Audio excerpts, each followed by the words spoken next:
All due respect, this is the Sopranos Podcast. Season 5, Episode 13, Alone with It All. Own your feelings. That's a quote by Dr. Melfi in the season finale of Season 5. The episode is called All Due Respect.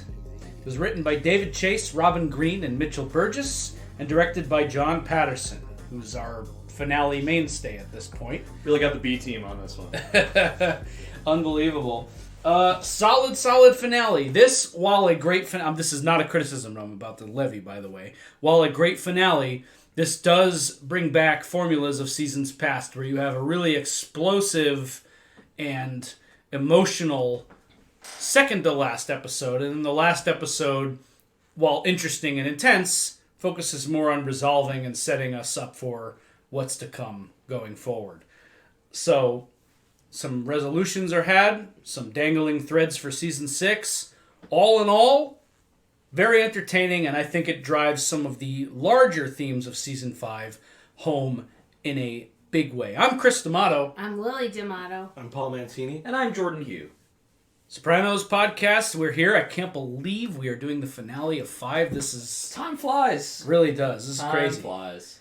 But we're here. What were your initial thoughts on All Due Respect? Yeah, I liked it.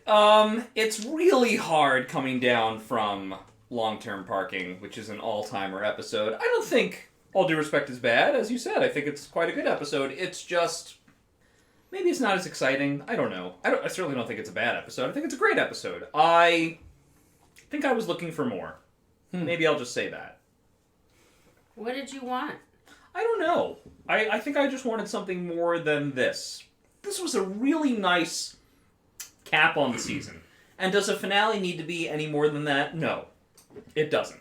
I think this one offers some nice commentary. I think it's got amazing moments, but they're not series all-time moments for me. They're just like, wow, really good quality moments.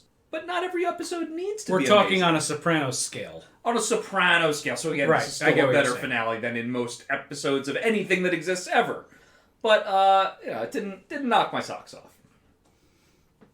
Yeah, it's that kind of like rolling something back a bit, actually, and then gently bringing it to a close. And there's a sense with some things that feel like closure, but I feel trained not to trust that on The Sopranos. So there's that to get into. So I enjoy watching this episode, even though, as Jordan mentioned, it's not, and maybe not even necessarily trying for the wow factor of something like a long-term parking, which was in the penultimate position. Also, I'd just like to share personally, it's a little bittersweet that watch this episode and enjoy everything about it. This is John Patterson's last credit on The Sopranos. No, sad. Yeah, he passed away between season 5 and 6. And so, this spot, the season finale, which he would have had, I assume, ongoing right of first refusal on. Sure. Instead, one of those episodes is dedicated to his memory. So just giving him a shout out. Wish I could have met him and grateful for all he did for The Sopranos. Amen. Incredible work. Yes. Work. All due respect. I really liked it. Hey, I ain't mad at that. Lily's adorable. Keep her around. Yeah, I want to keep her on. She's too busy for us. She's too good for our nickel and dime operation here. Oh. Our penny ante bullshit here. Oh. Our nonsense. All due respect. He's right. All due respect. It's a great saying. It's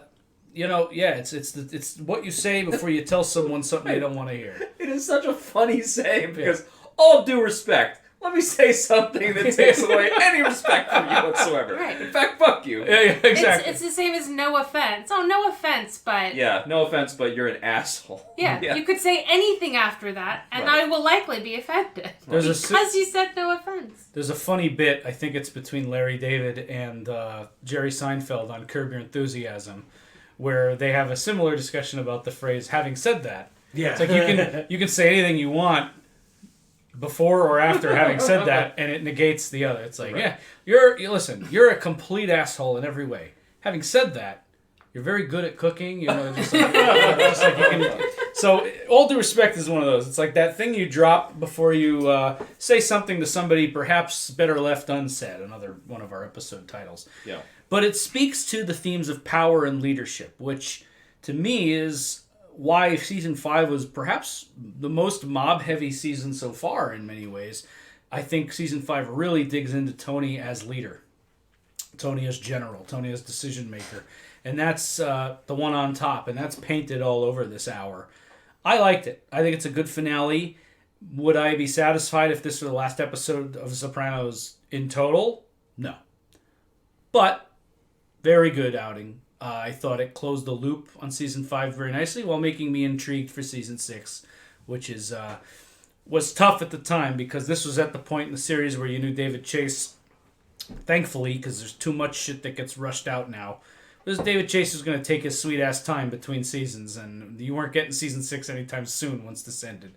So this was a bittersweet feeling. I remember thinking back to 2004, watching it like, man, it's going to be a long time before we get more Sopranos. But anyway. Yeah. Also funny to note, we said this in the pre-show, the class of 04, right? All these people, they come in like a fucking hurricane. Yeah. At the beginning of the season, by the end of this episode, with the exception of Phil Leotardo, who we know lingers on and on, they're all gone. Yeah. Very funny. I've never seen so many characters of The Sopranos come and go. Yeah. So fast. Yep.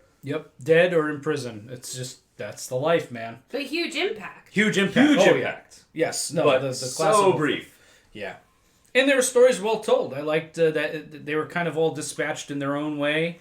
Angelo might have made it had he just fucking retired. And you got Feach going back. Tony learned his lesson from Richie April. And then, of course, we closed the loop on Tony B in this one. We'll get into it. But, yeah, solid episode. We start out with a dead body. Which one is it, right? We have a lot of dead bodies popping up all over the place. Can't be the only one who was thinking, please don't. I don't want to linger. Is this Adriana? Okay, it's Bill Leotardo. I can live with a Leotardo. How long I could live with 2. Oh. How long I gotta wait, John? An eye for an eye. He's itching for revenge. He's hungering for it. We're gonna see him go on the warpath here. Tony B hanging out at Uncle Pat's farm. We're touching down on him. This now becomes, I would say, the A plot here, A-B plot, right up at the top priority. This Tony B New York situation, and he's hanging out with. I guess this is a sex worker, prostitute situation. Yeah, he hands her money. He found a sex worker, the Kinderhook sex worker. Just the one. There's just the one. Yeah, just this one girl. Took care of her foot the whole time. Yeah, her toe doesn't hardly hurt at all no more. It's great stuff. Great stuff. Must be a really shitty job being a caretaker or whatever. You have to stay in that house. Right, yeah. Whatever he's passing off as his career. Yep. But this is no way to live. This on the lam thing here. He's sleeping on looks like a sleeping bag on the floor. Rough stuff for Tony B. He's kind of in limbo. And Phil is on the hunt, cane and all. He accosts Chris's mother. Chris is, of course, back inside watching, keeping an eye on this. Chris is right to be hiding here. He is, as Hesh refers later on, the sacrificed bunt. And unlike Tony's other family, Chris is actually on the table. He's in the game. He's in the mob. But I think one of the more fascinating elements of this episode that really does work for me is we spend a lot of time with Tony's underlings, like the mob guys, hearing their thoughts on Tony. That works. That's interesting. That's really kind of new also. We rarely see Tony's underlings without Tony or someone directly connected to Tony. But the honest chats they're all having with each other, the scenes in Satrial's. Right. And well, it's as you said, it's Tony as general, right? So it's how do the men talk about the general when the general's not around? You know? Yeah. In Irregular Around the Margins, there was the gossip thing that got played for humor. But that was also about how he was perceived. And here, I think you're right that it's something new where it's really ratcheted up. And we're seeing, they might be brief, but we're seeing some scenes where these guys are just talking. Yeah. Cali or Vegas. Phil is just... We're getting a real sense of this guy, and he's just such a slug. He's such a piece of shit. Threatens her, and I quote, "Where the fuck is he, you fucking cunt? Tell me where he is, or I'll ram that disc man up your box." To the point where the guy who's after she runs off, the guy has to remind him, "Phil, it's the guy's mother. It's the guy's mother." Now, Phil wasn't wrong. This is exactly where Chris is hiding out, but woof. That's no way to treat a guy's mother. But Phil is not having it. Phil is also a breed of gangster that we haven't spent a lot of time with in a prominent position. Mm-hmm. He's a man with no class. Yeah. Richie Aprile, a monster, had class, right, to an extent. Uncle Junior has a lot of class. Ralph Cifaretto, a monster, but had class, right? Yeah. Phil Leotardo, maybe not as intelligent as any of those men. He has no class, right? Zero. So you have to kind of get used to the roughness of him, Yeah. right? He is a barbarian with an axe, basically. Yeah. There's very little to understand there. You really just know exactly where he's coming from. Right? Not a lot of charm. Yep. Right? Not a graceful character. Mm-hmm. Just blunt. Mm-hmm. Tony's, fixing things around the house, which must be making Carmela somewhat happy on some level. Told AJ to fix this leak when I was still living at my mother's. Like AJ knows anything about that. If he thinks he's getting into East Stroudsburg State, he is sadly mistaken. Shot of Sal Vitro as they're talking about poverty being a great motivator. This fucking guy. Poor guy. They had to bring him back for this. Again, closing the loop on the things this season. This guy is an indentured servant. This is just really awful. Yeah. Poor Sal. Yeah, well, Tony, I think the way Tony words it is, why can't AJ be more like this kid? Well, it's like, because you're the one facilitating the kid being in this miserable condition. Yeah. Like, you're not doing that for your own kid. You just give your kid everything that he needs. Yeah. What was it? I think Paul's Aunt Mary said that he had to pull the kid out of college to work on the landscaping business because he had to fire the guy that he had working. Like, fuck. Yeah. I like Carmela's dad coming in, calling her my little amaretto cookie. That's sweet. But they look at this beautiful home, the blueprints. Meadows home doing laundry. Mm-hmm. Something in this is meant, like in this episode, maybe this gets back to what Jordan was talking about. It really feels like it's kind of meant to be these almost dull, like serene scenes at home that show them kind of getting back into the swing. Mm. Like, just look at this. Grandpa's here. Even AJ, they try to make him like less annoying, or they try to contextualize how annoying he is as even possibly being hopeful. Yeah. I find the whole thing a little curious, but it's deliberate. A little sitcom-y. Yeah, I mean, it's in its own Sopranos way, but still, like, them talking like the kid's going to be a great event planner. All due respect. A little banal. It's gay, isn't it? This scene is fascinating. Carmela finding out. So now we're going to see how the rest of the Sopranos universe is reacting to Adriana just no longer being around and how that gets out there. So Carmela calls the apartment and gets Chris, who is packing up. He sees T Soprano on the caller ID, picks up, it's Carmela. And now we get the story. She up and left, broke my heart. Very dark humor, but though his delivery of the line, when she asks, is there a number I could reach her? His answer is not that I know of. That is funny, yeah. Yeah. Yeah.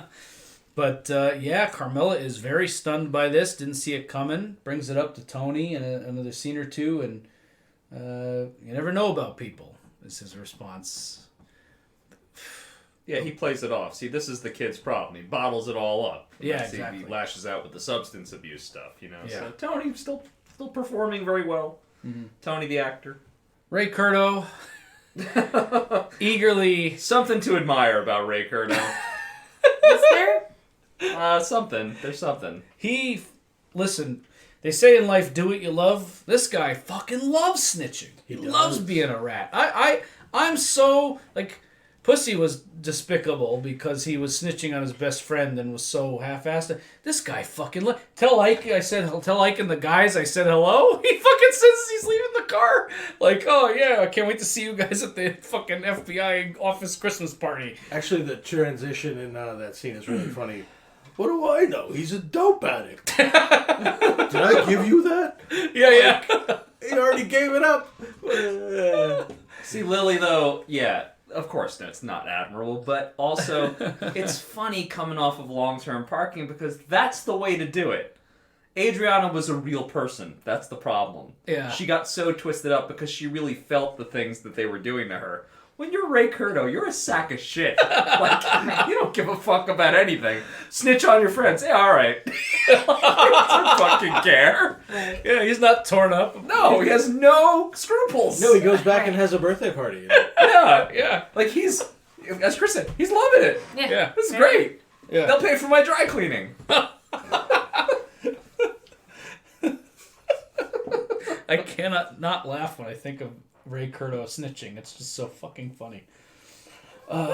He's a dope addict. Give me that. Yeah. Say hi to Ike and the guys. It's you know what it is? I'll say it differently. It's amazing what you can do when you don't care. Yeah. Like, that's really That what is it very is. fair. Yeah. We're at Ray Curto's birthday party now.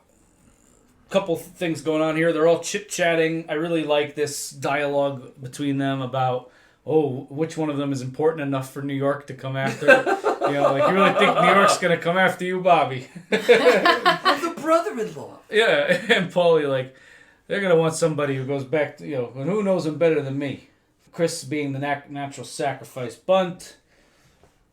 And they're talking about this situation with New York and Tony B. And Vito is saying, drops the first all due respect in the episode. All due respect, I'm willing to die for a good cause. This is bullshit.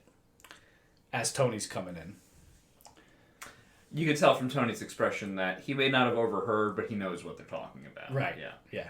Comes in. Larry Barisi is back from season 1. This guy was arrested the same day Junior was arrested back, and he's been under house arrest. They call him out on it, and he's going to show the prison doctors a fuckstick. They show you these in medical school. They're called balls. I like this actor who plays Larry Barisi, and I like that they didn't forget about him. He's just fun. He's peppered in to drop some funny lines every so often. He's got another scene later on. But, yeah, they're chatting around the table, and Tony says, I can't stay. But and then he gives this rousing speech about how Tony B disappointed him, even if he knew where he was, which I do not. I'm offering him the same protection I would offer any of you. Now, they're going to debate, a lot of the guys are going to discuss this very point later on. Is Tony full of shit here? Yes, because it's not for their benefit, right? Yeah, he kind of comes in to give a speech to himself about himself. Yeah. And he does it while giving over, I think, a bottle of wine from his own family's vintage as the birthday gift. Tony has never... No, that's hyperbolic. Tony just seems very weak in this scene, right? He can't make a decision. He's vacillating. He doesn't really know what to do about Tony B. And he doesn't really know what to say to these guys who know that he's on the precipice of some kind of decision. Yeah, it comes off bad here, right? Well, put it this way.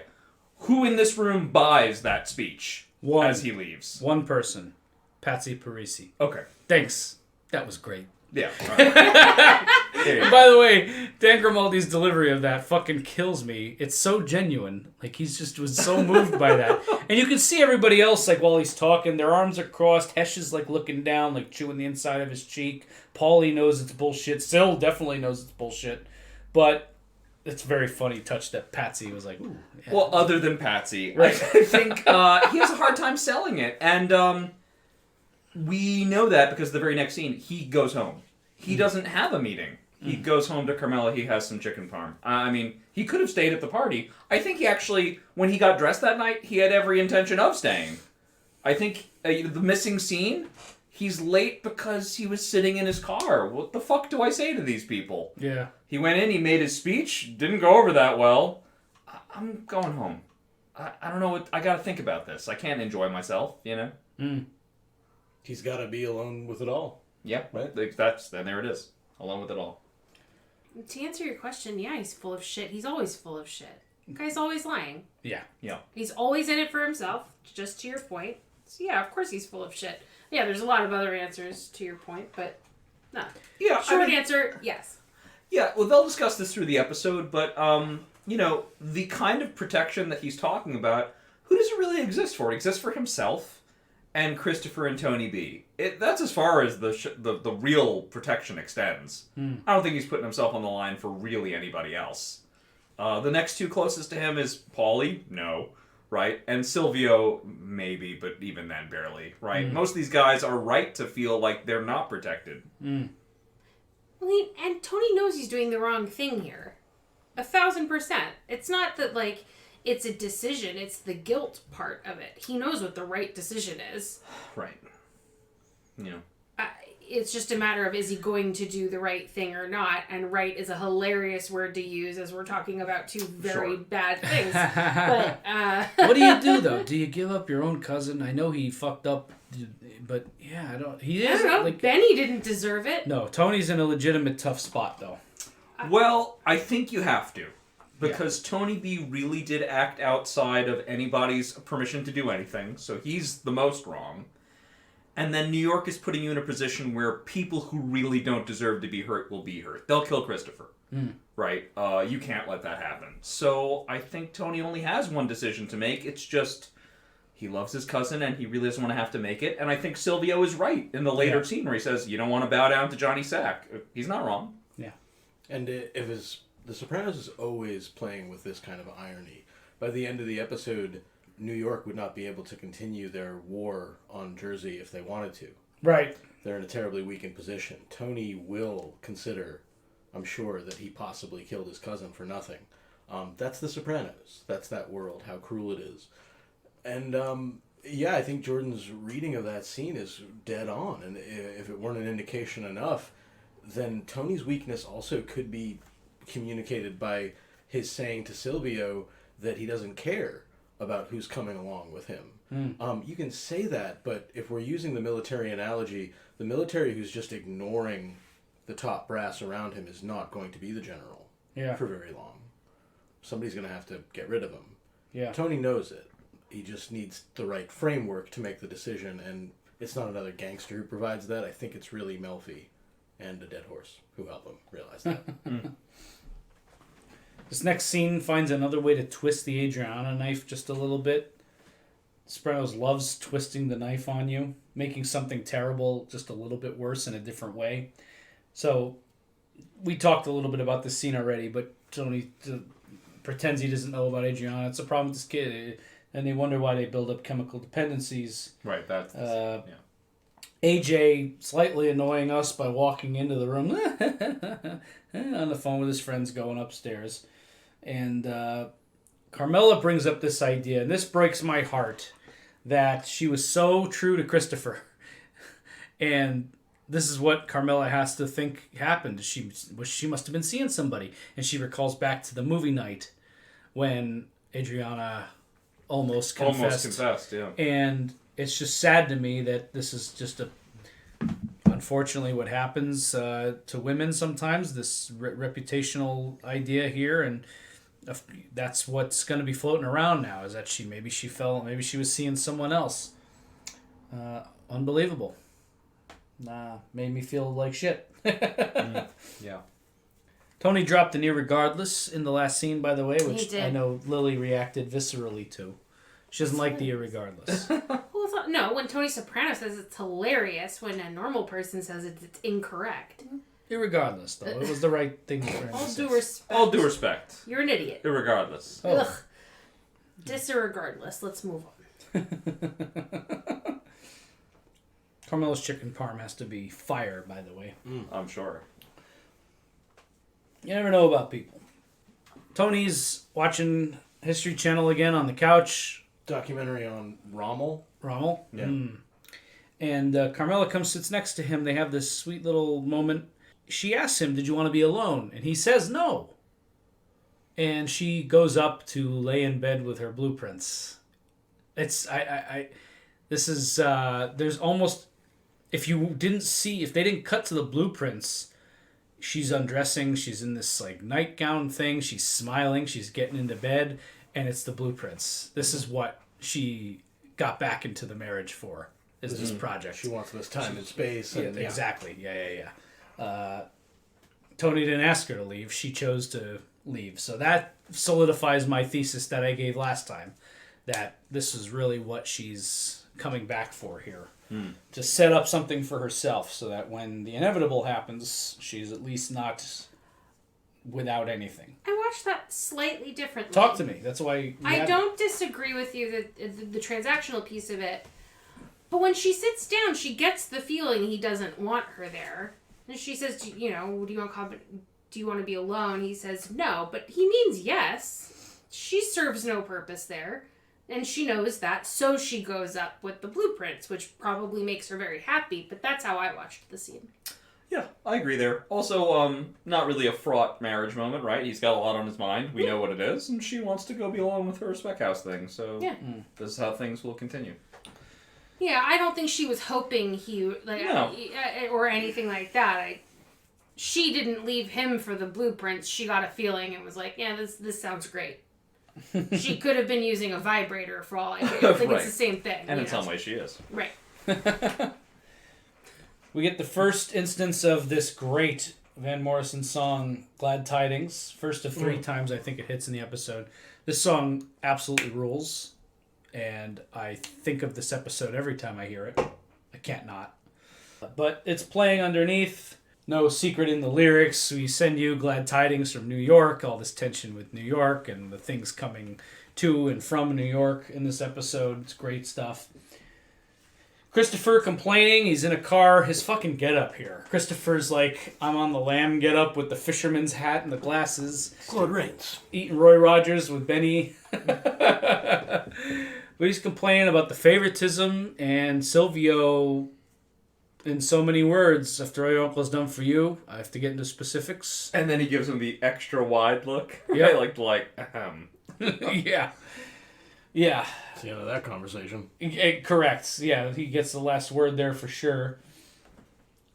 Then we get this, one of my favorite scenes in the episode, actually, is Silvio, for Stevie Van Zandt, who's not a trained actor and is largely, and I say this not as an insult, I'd say 85% of his presence on the show is some comedic line or just there as Tony's steady guy.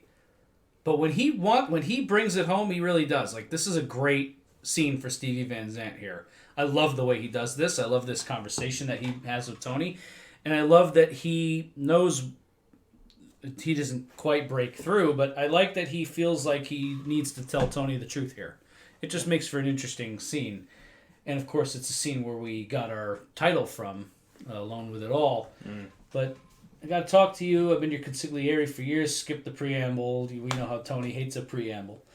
You got unhappy people out there, not just the young guys. People have been with you from the beginning. Paulie, oh, goddamn him. And he calls him out. It's, all due respect, you were ready to give him your cousin a week ago, so... All this stuff about the rules and protecting the guys, not really. And that puts Tony gets Tony right off, turns the chair, gets right in his face with him, and he gives him the all due respect right back. You got no fucking idea what it's like to be number one. Every decision you make affects every other facet of every other fucking thing. It's almost too much to deal with, and in the end, you're completely alone with it all. Just really dresses Silvio down here and lays out his point of view. And this is interesting. Silvio said in the last episode that some people are better at being number twos, and that might be true of Silvio. Here's where I'll give Tony some credit here. While he's put himself in a shitty situation, and I think Silvio is right on the money with this, Tony does have a problem with authority, and Tony also... is right about the burden of boss, that Silvio is just not in a position to understand the ramifications of his decisions. So, I don't know. I really liked this scene. Any other thought on it? Well, the first was that I would mention that Stevie Van Zandt's lack of actor training usually serves him pretty well on this show because he comes across as then quite genuine and as a result doesn't ever overplay anything, right? Because there's a certain lack of theatricality. This scene, which is probably one of Silvio's most significant scenes ever on the series, a tete-a-tete with Tony, comes across as very genuine, really tries to level with the man. Tony doesn't take it well, but Silvio is, I think, completely right. When Tony discusses the idea of no one else knowing what it's like to be number one and to be alone with it all, I think, first, I love the, vocal expression of that from Tony, because he's speaking to the heart of what is eating him up in this episode, is that he has to make this decision totally by himself, and no one else can really help him to do that. That's a difficult decision for him. It is also, weirdly, what he has also cultivated, right? So he says, you don't understand what it's like to be number one, to have the burden of all this falling on you alone, but that is what he wants. He does also want to be the one to decide and to be the leader and to be in charge. So he's put himself in this position. Just something to think about. He's kind of bitching and moaning about something that he cultivated. I don't know. Just something I thought about. No, well said. 7 deadly sins. Yours is pride. Great line. Great analysis. Good job, Sil. Do you need anything else? Tony just blows smoke in his direction and Sil walks out. So, unproductive at this moment, but who knows? All of this talk about making Tony reflect on his leadership might lead him to the decision he makes shortly. It sunk in. Yeah. Okay, but he already knew. It's Right. just he continues to get called out on it this episode. He knows the right thing to do. And I don't know, we're going back a second, but I don't buy this everything I do has I can't quote this like you guys can. Every decision everyone makes has ramifications. And I understand that he's in charge of a lot of people, but I don't know, Tony B made some decisions on his own that really affected a lot of people too. Sure. So it's we're all kind of living this autonomous life that affects other people. Just because you're in charge doesn't mean you have more or less effect. You just have more decision power of what happens next. But again, I would argue he knows the answer. He's just, it's hard for him, which that I understand. But Phil Leotardo on the rampage again. Rampaging Phil. The fact that he's just ripping through Jersey like this with a cane just speaks to, I'll say this, he's a blunt instrument, he's a barbarian, he's a piece of shit, but he is relentless. That's another thing we're learning about Phil. He walking around the Crazy Horse just drives to, that's not a quick drive from New York, folks, down that part of Jersey. He just strolls down there and walking around, looking around for any sign of Chris or somebody. He can be darkly funny. Oh, yeah. Like when he tells Benny that, I think Benny says, I'm on my way to the hospital. Well, that's up to you. Yeah. Great line. Where is he? Don't fuck with me, kid. Just, Benny. Just, I don't know. There's something darkly funny about this to me, just because Benny was just so outmatched. Very well shot, though. I like that he guns the gas and that little struggle. Is he going to get out of there? It's definitely a tense physical confrontation, but then he just beats the absolute shit out of him with a cane. And then his line after, it's a start. Okay. Yeah, okay. Cold-blooded. brutal. Tony goes to visit, tells him it'll be covered by the Plumbers Union health plan. I'm glad Benny's going to get his medical bills covered, but they're exploiting the unions. It's just also, you can't even fucking feel good about a guy getting his medical bills paid. Yeah.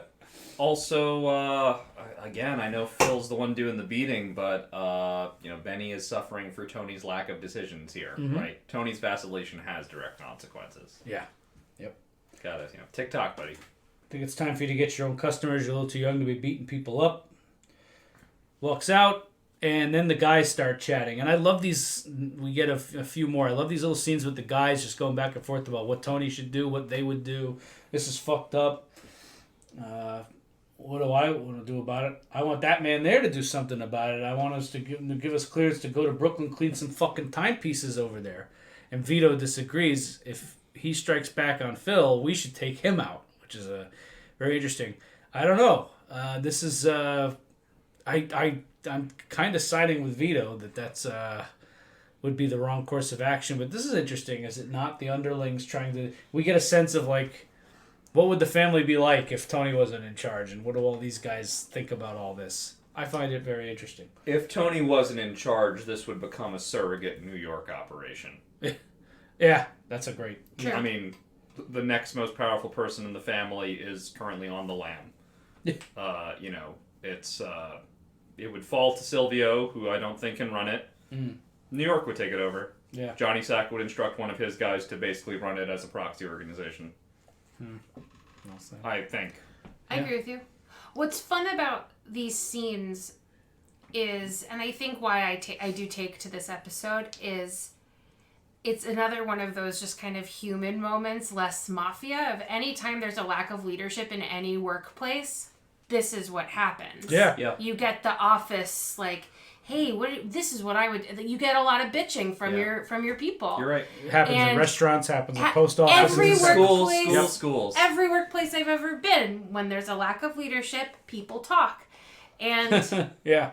it's no different in the mob. It's just another job. Yeah, this could Mobsters, they're just like us. You need a strong leader. I'll say this is kind of controversial to say. You need a strong leader even if they're making wrong decisions. They need to decide. You can't keep people stuck in the middle like this. Right. It's Correct. miserable. Agreed. Either go to war with New York or stop this now. Correct. Like, do one or the other. Yeah, they can't But be leaving left to these hold guys the in middle. this halfway place where they could get beat up having fries at a club. No. You know.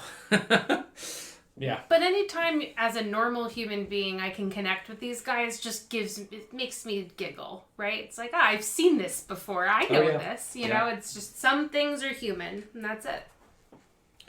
This next scene is interesting for several reasons. One, we get a little bit of information. It's been a while, I feel like, since we've had some time with Junior.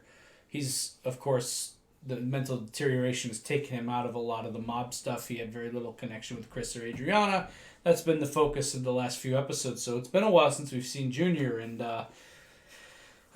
he's out to lunch, man. This is the worst we've seen him as far as just moments. Tony can't get him to settle into a dialogue about this, and Tony has gone to Junior in the past. Junior actually gave a very good speech about leadership to Tony early in season 4, I believe it is, or maybe even season 3, about leadership. And sometimes there is no answer. You just got to steer the ship the best way you know. And here he's mumbling about getting fruit to Melvoin, his attorney. By the way, this is a potential important plot info. His attorney has had a stroke, which will delay his retrial for another year, at least, while his attorney recovers. Which is good for him. Right. Yeah. Oh, exactly. Hate to say this, but at his age, a year is a lifetime. However, Junior rightfully thinking now the question is, do I use the stall and then get an attorney who's more with it? But his thing, he's trying to get him fruit. He's calling up. There's a confusion there. They're talking about John. Bobby. Does John do your collections? Tony's getting frustrated. Office address or home. Tony's getting annoyed. It's fruit. It'll rot. Then he starts talking about Phil's son, and Tony is just like, I'm sorry, Anthony. I'm nonplussed with all this. Tell Phil. Tell Phil what? Yeah. Oof. This is sad. This is just, and well written, too. It's like, not like... No, that's very real. Yeah, just like... Very lifelike. Saying things like... that almost connects. Almost, yeah. It's But like not right there. there. Someone's son. Whose son? Phil's son? No. What? Brother. Not the son. Yeah, that kind of stuff. Very well written. And Tony. Right. Synapses firing, but not connecting. Yes. I backed myself into a corner, and I don't see a way out. We really get a sense of Tony's claustrophobia with the situation here. He is feeling locked in, and he really realizes. I think this is more than any other moment. Tony realizes that Junior is no longer to be relied on for this role. He really is on his own. Yeah. There's no dual boss even by pretend standards anymore. It's not even like the facade of having two bosses of the family is there. It's Junior's just... He's ordering fruit. Yeah. Once again, backing up alone with it all. It really is just Tony. You can't even ask for advice from the other supposed boss. Yeah. Mm-hmm. Yeah, and ironically, I think he was really looking to open up to Junior about this. Mm-hmm. Next scene at Satrial's, more guys gabbing about this. Larry and Carlo, they're complaining about the issues down at the port still going on. Larry's complaining about Feach. Tony sent the wrong ex-con back to jail. They're going back and forth about how whether or not he even knows where Tony B is. They're talking about that. Again, I like these because it is very realistic. And Larry Boy basically says, Tony Soprano's very adroit at keeping his own family out of the fucking frying pan. The rest of us, And you can't see what I did, but hopefully you heard just the hand under the chin thing. Not incorrect, Larry boy, not incorrect. But it hurts to hear it. Of course not. You know, he yells at Christopher at the end of long-term parking. You know, you think this is hard. You know, it's hard for me too. It's like, okay, but you're literally pulling back and getting people hurt because you won't get rid of your loved one. Right. Mm-hmm. But real easy to get rid of Adriana. Yeah. This next scene with Melfi is the only scene with Melfi this episode, and the last scene with Melfi of the season. How do we feel about this Melfi scene? It's quick. I appreciate that she tries to get him to take charge of his feelings. I feel like maybe it does help to give him that last little push into making a decision. Mm-hmm. I think I just wish it was a longer scene, maybe for her sake, but that's really it. Well, she does give Tony that own your feelings comment, and that's important. And what they talk about is important. Tony mentions the dream, and AJ, quote, devoting more time to academics. Hilarious. Yeah, this is so difficult treating you, and so much of your life is closed off. What really jumped through to me about this scene is not just what Tony hears, but it's also what I'm getting from Melfi. This is new. There's a feeling that she's turning a little bit of a corner with him, in the sense that this is becoming... I can't just... we keep hitting this roadblock. This is years now, and we always get to this point where we're right on the edge of what's happening, and I can't cross it... But we can't talk about it, is her last line in the scene. Or her last line about that anyway. But they can't. Right. I mean, you know. But she's getting fed up with that, and I think that's an interesting development. Yeah.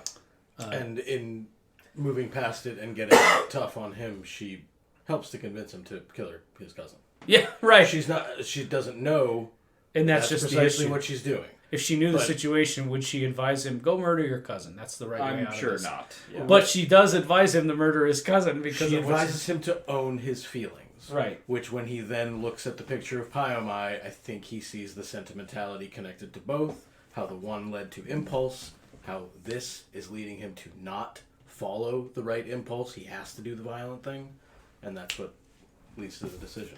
Yep. Thank you, Melfi. Pretty good season 5. We'll see where we go in season 6, but good job, Melfi. I especially appreciated how you rejected Tony at the beginning of season 5 and how he reacted to that. All my choices were wrong. It's my mess. Tony really grappling with the depth of this. AJ running a party. There's a fight. They're selling cups. We're going to come back to that. Nothing more to really break down there except that he's doing something that is quote-unquote entrepreneurial. Mob adjacent? I was going to And say... mob adjacent. Yeah.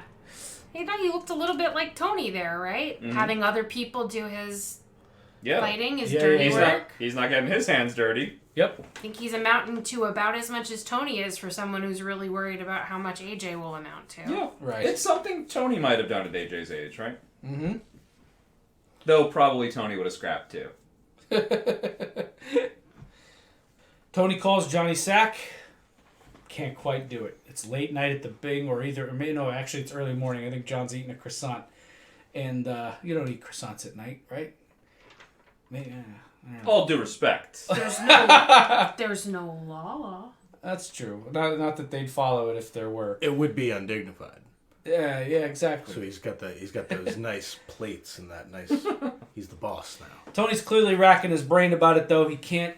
He's about to say it and just can't do it. Hangs up. Hello. Same way that Tony B called him earlier. Right. Couldn't, say anything. Yeah. Yep. I wonder if Johnny's got someone at the phone company after a while.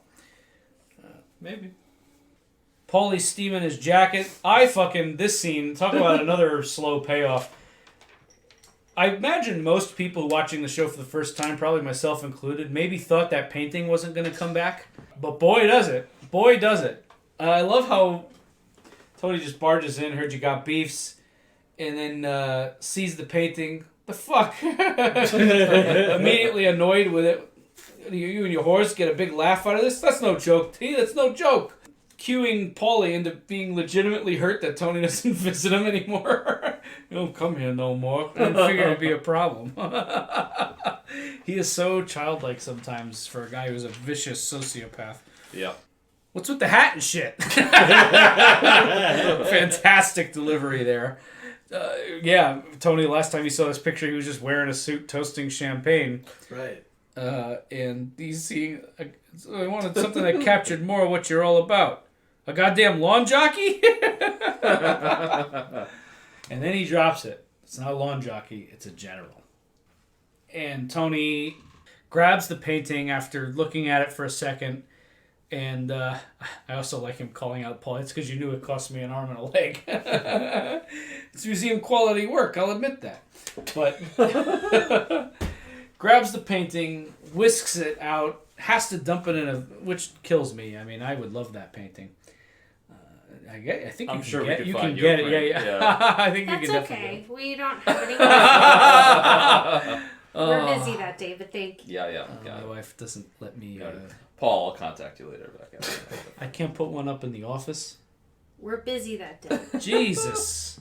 Oh. Unbelievable. All You know what it does? respect. You know what it does to Lily? You're reminded of that fucking horse.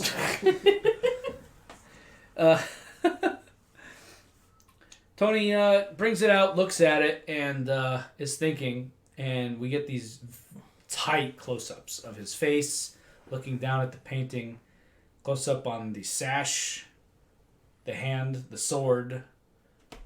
Long look at Tony. He's thinking, he's realizing, it's dawning on him what he has to do, and that it's time to take action and be the general he sees in the picture and take charge of the situation his way and trudge forward the only way he can. Glad Tidings picks up. Tony B getting home. Spooky, depressing barn. Tony Right. steps in some raw eggs on the way to that dumpster, He does. too. Yep, he does. Oh, yeah, the eggs. That's Great. delivery, Yes. Two things I'll say about this. About as clean a hit as you can get, by the way. Tony's a fucking pro, even though he doesn't have to do things like this regularly anymore. Tony still got it. Gloves on, shotgun out, one shot, no drama, no bullshit, in, out, quick, goodbye. Tony B is gone before he even has a chance to realize what happened. He probably registered Tony's presence for a millisecond. He saw him, yeah. And that was it. He's gone, but Tony's still feeling those eyes looking Oh, at him. yeah, his eyes wide open. That's a creepy shot. Very. His face like half ripped off, the bullet hole in his head, just staring back at Tony. And Tony takes a second to look back at him. At least Tony can look at it and acknowledge it. And then he pockets the gloves, tosses the gun, and hits the road.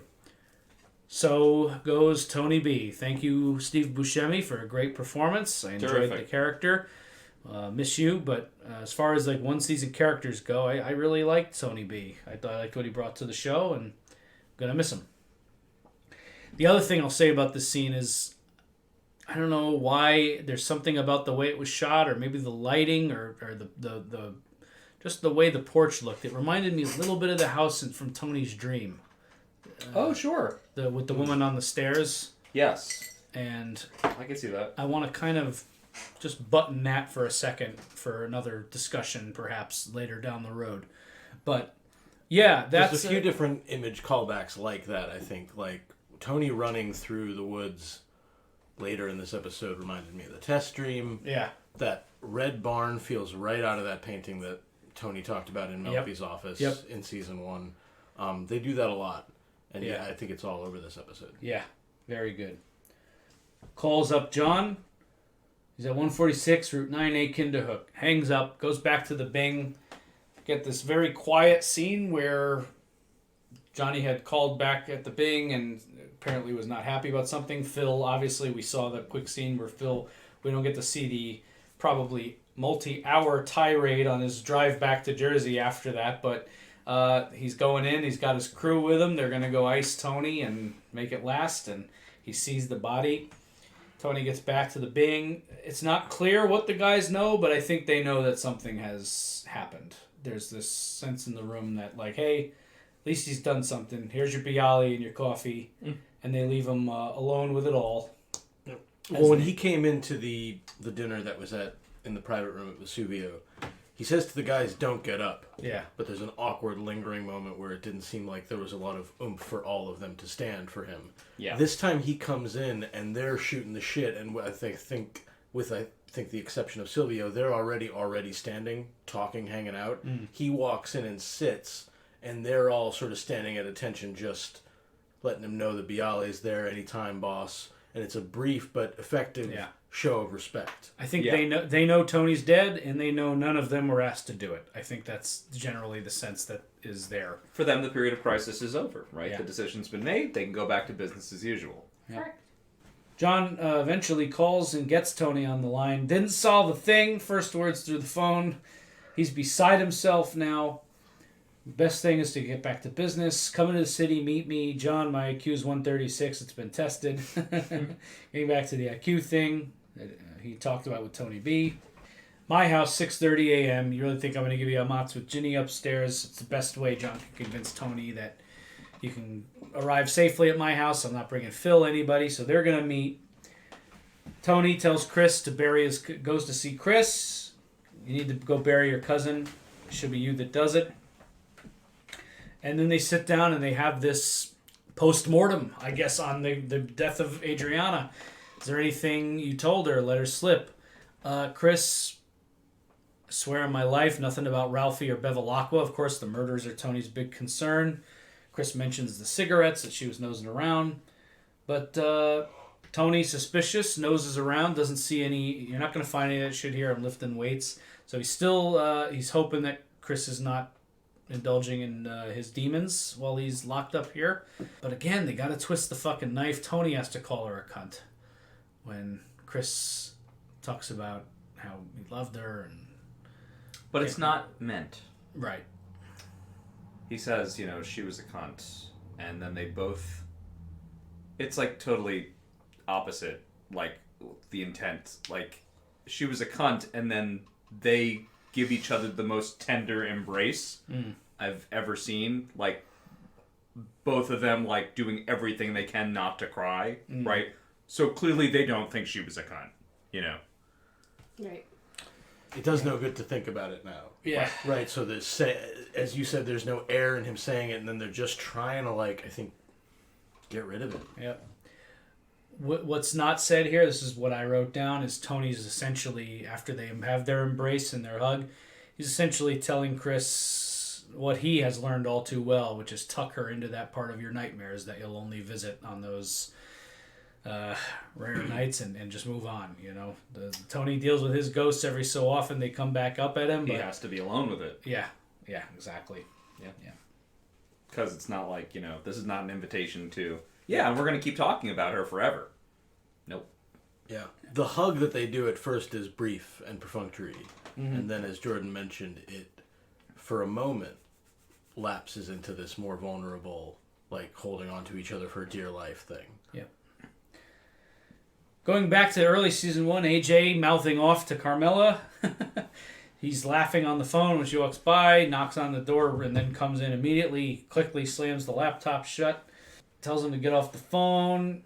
He tells her, quote, "You're going to stroke out about all this if you can't control yourself." That is fucking hilarious. Oh, God. Can you imagine talking to your parent that way? Put that. I would have gotten thrown out the window. Yeah, correct. Yeah, not good. She tells him, I don't know what to say, and I know this because I've raised you from the beginning. You're not going to like working at McDonald's. Could you amp up the drama? Cut the allowance. It's not even practical, and you know it. Tony gets involved, looped back in. This is right back at old times. Tony getting looped into the parent stuff. And it comes out that he put on a party. It's best of the year, everyone's saying. She gives him the whole apparatus, gives him the whole thing. There was drinking at this party, no doubt. Hey, we just sold people cups. What they brought was on them. Very good. Very good. Very good, AJ. A very Tony line. Yes. Yep. Plausible deniability. And then Tony basically puts the foot down. All right, enough of this. Basically, enough of this shit. Do your applications. And then they close, and then they have this They're intrigued by the idea that AJ is actually maybe getting passionate about something. I always think about Jordan referring to him as a gray kid. Gray kid, yeah. And how So imagine you have a kid like that, and all of a sudden, even if it's something that you might not have picked or wanted, or even if it's not manifesting itself in an entirely healthy and productive way, him even being, as Tony says, well, I guess he's fired up about something, right? Means something. How he does call it gay, and they kind of event it's gay, isn't it? Event planning. But, hey, I don't know. It's better than being a gangster. Except the way he'll do it kind of is being a gangster, Well, right? So this is not the kind of, but, right. What kind of events will he be planning? Carmela interested in the status of, well, I know you're around wealthy people. I guess, Tony's answer. Back to Johnny Sack's house. We're getting to the final beats of the episode here. Sal Vitro again. Jesus Christ. This poor guy. Working in the snow. Yeah. He's been like the Whomping Willow of this series. Just like, what season in it? Check in on Sal Vitro. Fucking guy's still working. Spring, summer, winter, fall. Phil has to know that punishment has been meted out, and that's all there is. And Tony essentially gives it like, hey, at the end of the day, what this is all about is putting food on our family's plates. He's got it. Whatever his legitimate sorrow, he's got a price. Meet it.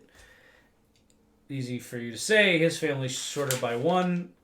Tony drops the "I've paid enough, John. I paid a lot," and he has paid a personal toll. And I think Johnny can understand and at least respect that Tony made a personal sacrifice to try this. Johnny doesn't like that he's gonna have to do something for Phil here, but John knows Tony's right. Yeah. And these two get back on even footing in this scene. Yeah, you get a sense that Tony and Johnny might be okay for the foreseeable future, that they've generally... And I like this, again, this alone with it all thing. I like these two bosses.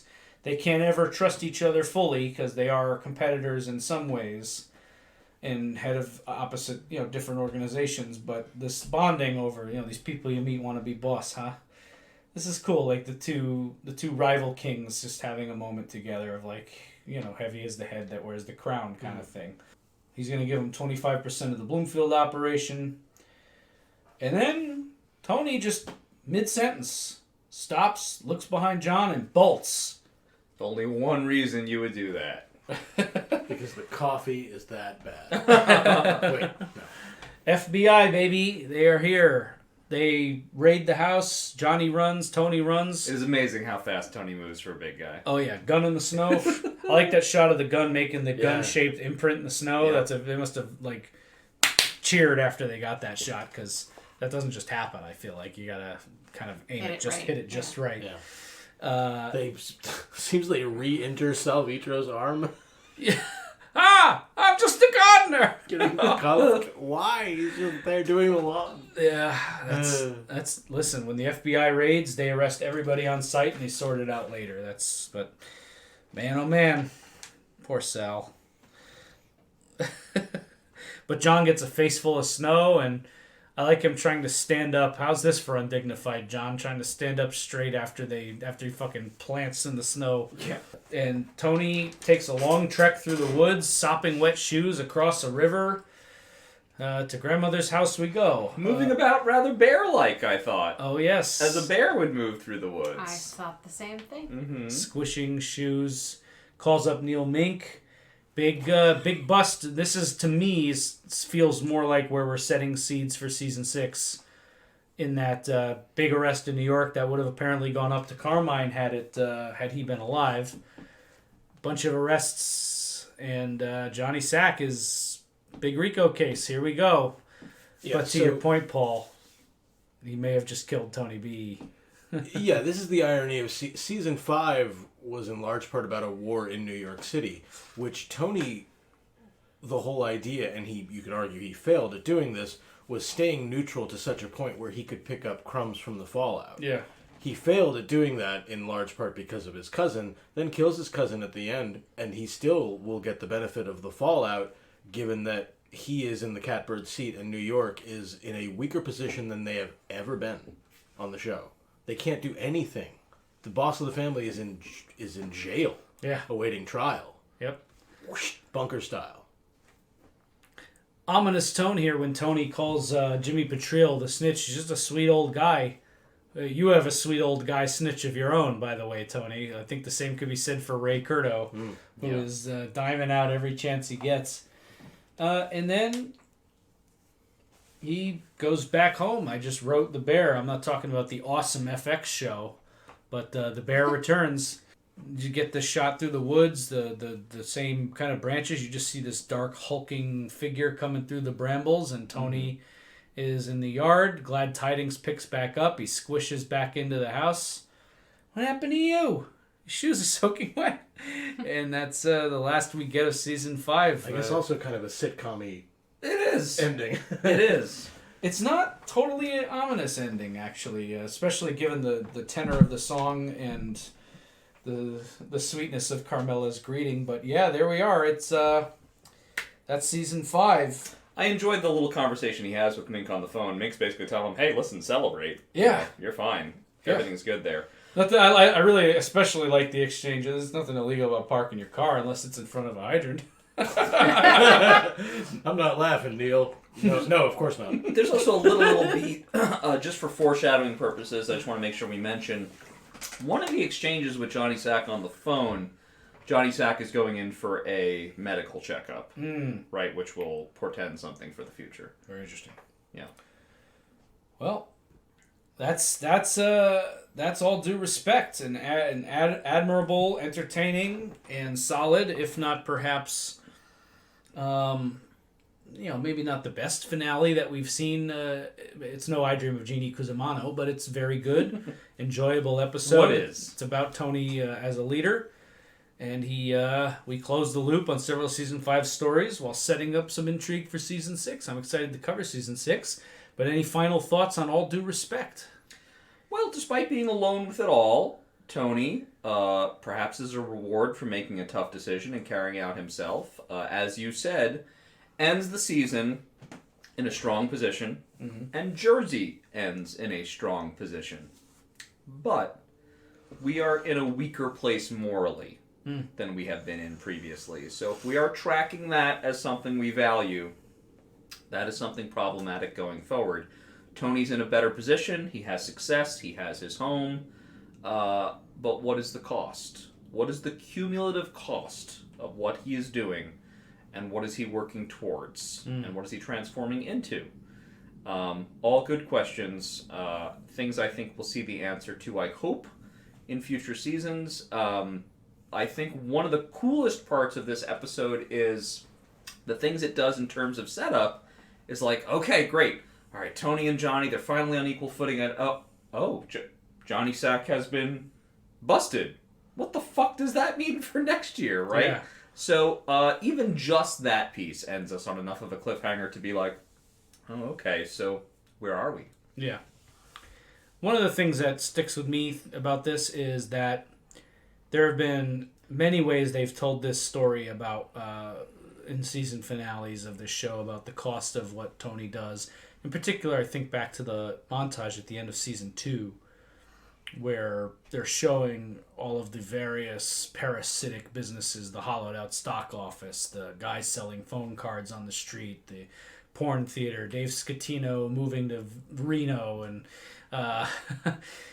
and just all of these ancillary effects while they're having this gorgeous graduation party at Tony's house on the hill. And talking specifically, Jordan, to your cumulative effect, what is happening is, much like Adriana's stomach illness, the rot is happening from within at this point, and it's actually creeping up into the Soprano family in a much more close way than it ever has before. Tony can't ignore it like he can in compartment. The Adriana death feels much more deeply consequential, that this isn't something he's going to be able to tuck into Nightmare Land and just escape from. This is going to have... I feel similarly to you. Like, there's a point in every story where a decision is made by a character that you can't come back from. And I think very much in the moral universe of the show, the way season 5 wrapped up, I think our characters have, I also believe, crossed that point, but we're going to see. Yeah, well, it's kind of like, not only do we all love Adriana, but it's like, wow, if someone that innocent and that guileless and that close to you isn't safe, then who is? And what are you doing all this for? Right. If it's not for family? Yeah. And with that, that's been All Due Respect. Guys, I'm very excited. We have a hell of a Season 5 retrospective coming up. We're going to do all of our top 3s that you've come to know and love, the top 3 performances. Boy, there were some great ones. I have my top 3 list on performances. All Due Respect, already. it's Sal Vitro. Sal Vitro is greatest, My number 1. the greatest performance of Season 5. Yes. Hey, listen, he's eligible. You know, he did a great job. I like that guy, and I like that he's short, pudgy, and a little bald. That reminds me of one of the people in this room. Hey, yo, we have no spoiler policy in Oh. here. Retrospective policies. Oh. I'm tired. All Due Respect. All due respect, I'm a little tired. All due respect, it's very late on a weeknight. We're all a little tired, but we're going to get into this retrospective. We're going to do all our top 3s. We have a hell of a listener mail segment. You can still get in on that, possibly, depending on when it is you're listening to this. Send us an email or a message at any of our socials. That's The Sopranos Podcast on Facebook and Instagram, and at Sopranos Podcast on Twitter. Send us a message. Send us your thoughts. Anything you want us to read on our listener mail segment. We got some real hot button topics coming at us, and some strong opinions about the show. Love letters to the FBI, I'm sure. Oh. All Due Respect. They're just doing their job. All due respect. Yeah. And we're going to talk about Season 5's place as a whole in the Sopranos canon and what we're looking for out of Season 6 coming up. I cannot wait. The retrospectives are always our favorites. We're going to have a blast. We'll probably cook up something dope and tell you all about it. It's going to be fantastic. Fan-fucking-tastic. All due respect. All Due Respect. All We're due gonna respect. call this podcast done for the night. So, all due respect, get the fuck out. I'm Chris D'Amato. I'm Lily D'Amato. I'm Paul Mancini. And I'm Jordan Hugh. All due respect. What do I know? He's a dope addict. Got myself a girl.